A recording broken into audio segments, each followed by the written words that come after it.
Hola, buenos días. Agradezco la invitación que me ha hecho Abeso para hablar de este tema tan importante como es el estigma en la obesidad. Bueno, tenemos suficiente evidencia de la etiología multifactorial de este trastorno, donde confluyen factores genéticos, biológicos y sociales.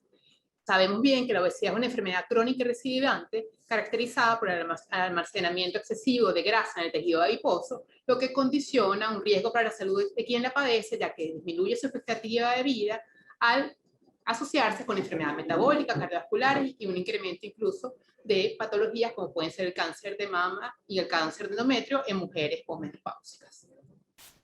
¿Pero qué es el estigma? El estigma es un fenómeno social que nos ha acompañado en las sociedades desde sus orígenes.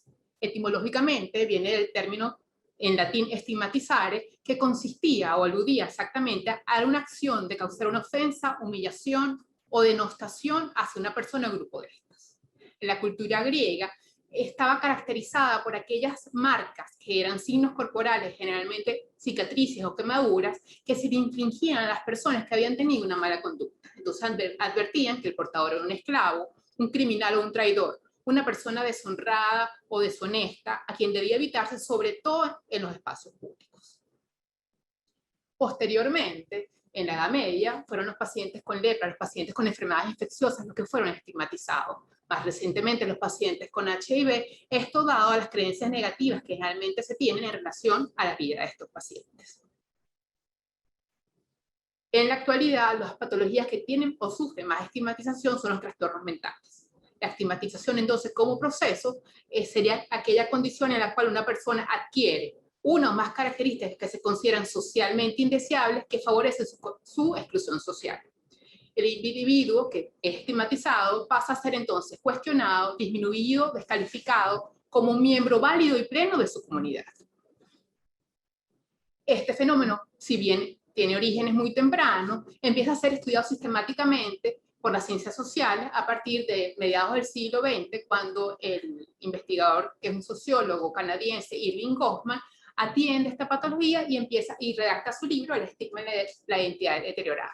En él describe o establece que hay tres tipos de estigmas en la sociedad. El primero, que tendría que ver con las abominaciones en el cuerpo, aquellas malformaciones o situaciones, mutilaciones que llaman la atención del entorno, pero que socialmente en este momento reciben su compasión, los defectos del carácter, asociados a las características que podrían ser como la falta de voluntad, las creencias rígidas o falsas, las participaciones en las cuales las personas insisten, ¿no?, en tener algunos planteamientos teóricos sumamente difíciles de creerse, la deshonestidad, y por eso los pacientes con trastornos mentales, con psicopatías, aunque estén rehabilitados, los pacientes que no tienen una orientación sexual, digamos, que cae dentro de la heteronorma, y los pacientes con obesidad han ido entrando en este grupo de pacientes estigmatizados. Además están los estigmas tribales, que son los vinculados con el origen, la raza, la nacionalidad y la región de donde proceden los sujetos.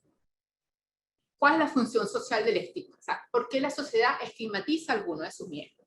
El estigma vendría a funcionar como una coacción externa que justamente cargaría al individuo de sentimientos de vergüenza, con lo que se buscaría regular lo que son su vida impulsiva y afectiva, y de esa manera establecer que éste, de alguna forma, se relaciona o no con los otros individuos de su grupo social.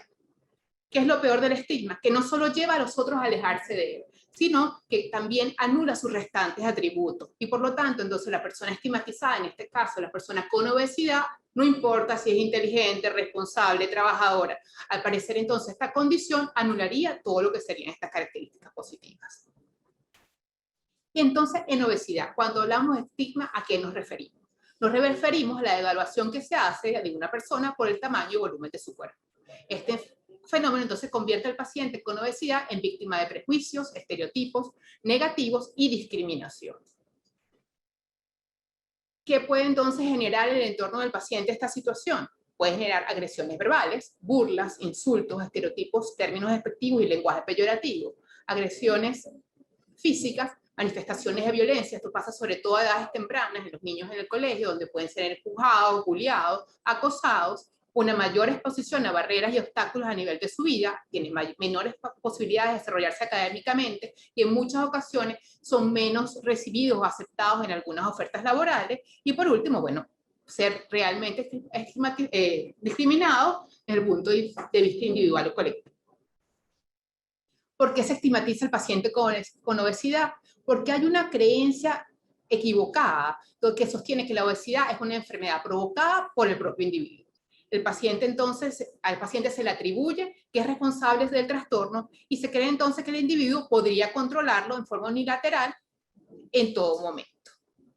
Entonces, ¿qué pasa con el paciente? Se le califica por tener obesidad como una persona vaga, insaciable, sin fuerza de voluntad y sin autodisciplina, que ha tomado malas decisiones, que ha sido incapaz de alcanzar un equilibrio entre lo que ingiere y el gasto energético que tiene, debido a la opinión predominante de que la obesidad es una elección que hace el sujeto y que puede revertirse totalmente si se propone comer menos y hacer más ejercicio. Lo cual, bueno, es un error terrible porque estamos conscientes de que una cantidad de factores genéticos que se han podido asociar a determinados genes específicos que regulan lo que sería el apetito, la termogénesis y el metabolismo energético y procesos como la hipogénesis. Y que del mismo modo se han estudiado variantes genéticas que parecen interactuar con la dieta de los sujetos con diagnóstico de obesidad, particularmente lo que tiene que ver con la ingesta de carbohidratos y determinados genes en los cuales entonces podría haber una mayor ganancia de peso de estos pacientes. Y por último, de que sí existe una obesidad monogénica, como sucede con los genes de leptina y su receptor propio melanocortina y otros receptores que es donde se atribuiría solamente el componente genético, son los menos frecuentes, el menor porcentaje de las obesidades, pero bueno, podría la persona afectada estar dentro de este grupo. Del mismo modo en que han sido obviados los factores genéticos y neuroendocrinos involucrados en la obesidad, distintos factores psicológicos sociales que intervienen tanto en su desarrollo como en su cronicidad han sido en muchas ocasiones malinterpretados. Es importante tener en cuenta que ha sido imposible determinar si la obesidad provoca alteraciones específicas en la personalidad del paciente o si son las características de la personalidad del paciente las que desencadenan la obesidad. Los pacientes con obesidad tenemos diferentes teorías, desde lo cognitivo, desde lo psicodinámico, desde el marco conductual, que podrían explicar por qué tienen determinadas conductas que favorecerían el aumento de peso, porque ingieren más alimentos, y una de ellas es que son personas que tienen fijaciones orales que se alivian mediante la conducta de comer. Es decir, en determinados momentos, ante la angustia, responderían ingiriendo alimentos, tal es el caso de Kaplan y Kaplan, que consideran que es una conducta, la sobreingesta, aprendida, utilizada por el sujeto como mecanismo para reducir la ansiedad. Pero claro, siendo este el marco referencial, digamos, teórico o hipotético, debemos estar claros que dichas conductas son el resultado de mecanismos psíquicos muy complejos. No es algo que voluntariamente ha hecho el paciente. Y por lo tanto, escapa del control consciente del paciente en cuestión. Preocupados entonces por el impacto negativo que tiene la estigmatización, resulta importante comprender cómo es recibido el estigma por los pacientes con sobrepeso y obesidad, cuáles son las reacciones que provoca el estigma entre quienes son estigmatizados, en este caso el paciente con sobrepeso o obesidad, y en qué forma podemos nosotros, los profesionales de la salud, contribuir a que cese la estigmatización hacia los pacientes con sobrepeso y obesidad. Y entonces, si nos detenemos en algún momento a ver cómo la discriminación y el estigma afectan por género, veríamos que particularmente las mujeres, como señalan Paul y Rohner en 2005-2006, quienes pudieron observar que en las mujeres que tienen obesidad tipo 1 son 3 veces más propensas a padecer acontecimientos discriminatorios vinculados al peso, en comparación con los hombres con el mismo tipo de obesidad. Hay una evidencia además considerable de que las mujeres nos encontramos ante una mayor presión social con respecto al peso y que se espera que no solamente tengamos, digamos, nuestro desarrollo profesional, sino que nos mantengamos en un peso que cumpla con lo que es el culto al paradigma, digamos, de lo que es la estética y la delgadez. Del mismo tiempo, Viner y Cole en 2005 estudiaron un grupo en Londres donde se evaluó a 8.490 pacientes femeninas que fueron evaluadas desde el punto de vista ponderal tanto a los 10 años como a los 30 años.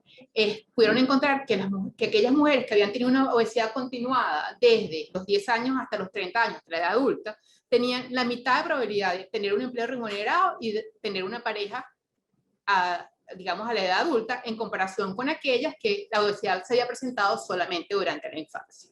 y que los hombres con obesidad continuada no se asocian significativamente ningún resultado desfavorable en cuanto a su peso.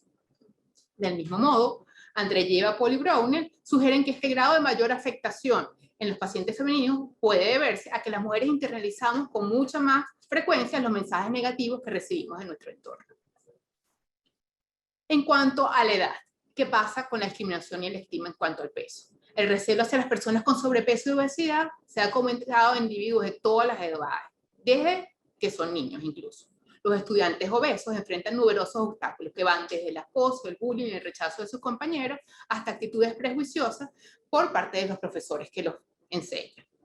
Las actitudes negativas comienzan desde la edad preescolar. Los niños generalmente reciben burlas de sus compañeros por tener, en este caso, padecer obesidad. Son elegidos menos como compañía para jugar, excluidos de los juegos cotidianos, de los recreos y de otras dinámicas.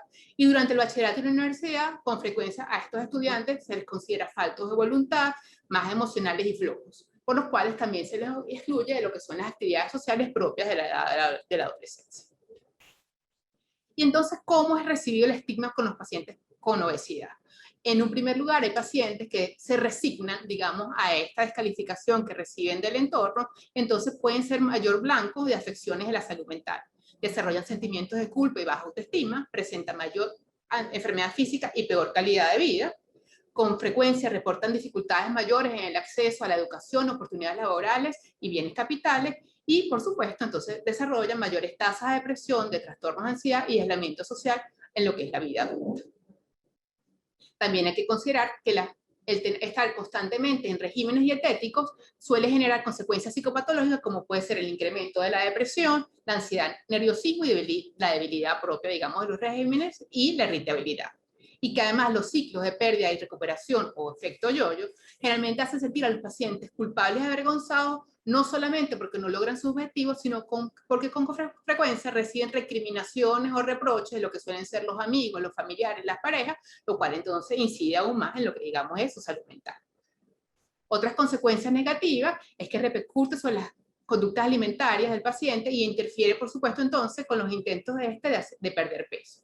Pueden inducir una ingesta calórica superior a recomendación por los especialistas, porque hay sujetos que, digamos, desde el contraestigma, dicen, bueno, si esto es lo que los demás piensan de mí, bueno, yo voy a hacer justamente eso. Y entonces ingieren más alimentos y, bueno, tienen efectos, digamos, más nocivos para su salud.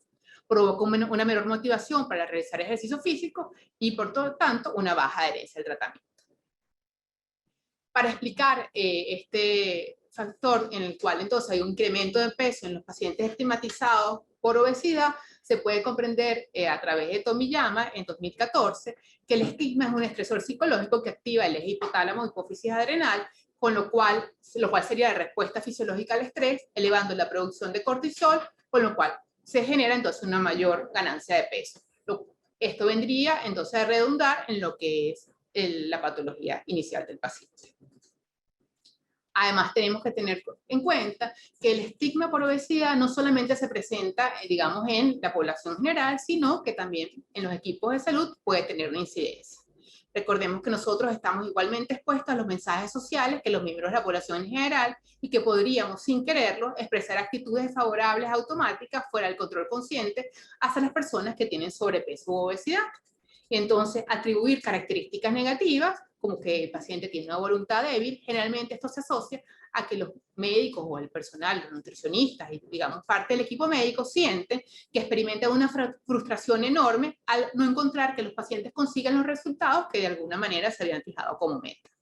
Entonces, esto genera que algunos médicos ofrezcan poco o ninguna orientación para el control de peso de sus pacientes cuando consultan por motivos distintos, digamos, a lo que sería la obesidad. En ocasiones no recogen la historia completa del paciente y limitan la indicación de otras evaluaciones o exámenes paraclínicos porque consideran que si lo puedo atribuir a la obesidad, entonces no voy a explorar mucho más en eso. Entonces, ¿cuál sería el rol del equipo médico para disminuir el estigma asociado a la obesidad? Lo primero sería educar a la población respecto a las causas de la obesidad y de esta manera eliminar todas estas creencias negativas, desfavorables que hay en torno al paciente con obesidad. El médico, el terapeuta, el fisioterapeuta, el nutricionista debe estar consciente de sus propios estereotipos, porque a veces actuamos cosas de las cuales no estamos conscientes, y además debemos favorecer vínculos con los pacientes que rompan estos ciclos antes mencionados. Por ello, desde la primera entrevista, el terapeuta tratante, el médico tratante, debe hacer saber al paciente que la obesidad es un padecimiento crónico recidivante, que el tratamiento debe estar dirigido a toda la familia debido al fuerte componente hereditario y que el ambiente familiar y el entorno pueden influir en la etiopatogenia y en la persistencia de esta enfermedad en el futuro. Considerando entonces todo lo anterior, el estigma social de la obesidad debería ser atendido como un problema de salud pública que vulnera los derechos humanos y sociales de las personas que lo sufren, ya que conduce con frecuencia a la evitación de la búsqueda de ayuda en los entornos de salud y al retraso de la búsqueda de atención médica, lo que constituye entonces un importante obstáculo en el tratamiento de esta enfermedad. Recientemente, bueno, el año pasado, en el mes de marzo, se produjo el primer consenso internacional que va justamente a poner fin a lo que es el estigma por obesidad. En esta declaración conjunta de 36 expertos, que son representantes de distintas sociedades científicas, se pone en una forma sin precedente, se formulan 13 recomendaciones para poner fin a lo que es el estigma por obesidad. En ellos se comprometen a reconocer que los individuos afectados con sobrepeso y obesidad se enfrentan a una forma omnipresente de estigma social basada en la suposición típicamente no probada de que su peso corporal se deriva principalmente de una falta de autodisciplina y responsabilidad personal. Lo cual entonces nos implica que debemos reconocer que esta descripción no es coherente con las pruebas científicas actuales y que demuestran que la regulación del peso corporal no está totalmente bajo el control voluntario.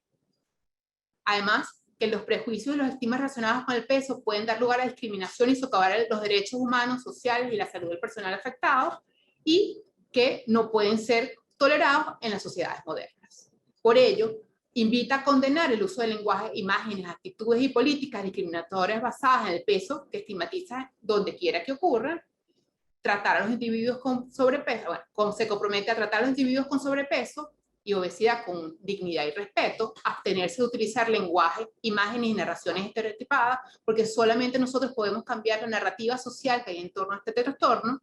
Hay además que alentar y apoyar las iniciativas educativas destinadas a erradicar los prejuicios sobre el peso mediante la difusión de los conocimientos actuales sobre la obesidad y la regulación del peso corporal. Además, hay que alentar y apoyar las iniciativas destinadas a prevenir la discriminación por el peso en el lugar de trabajo, la educación y en los centros de salud. Bueno, entonces debemos estar conscientes de que si ignoramos el estigma que se ha vinculado al sobrepeso, ignoraremos el sufrimiento sustancial de muchos pacientes y perderemos de vista a su vez que la solución del problema no está en el tratamiento de la obesidad, sino en generar cambios en los hábitos en nuestra sociedad y en la promoción de modelos estéticos no discriminatorios. Muchas gracias.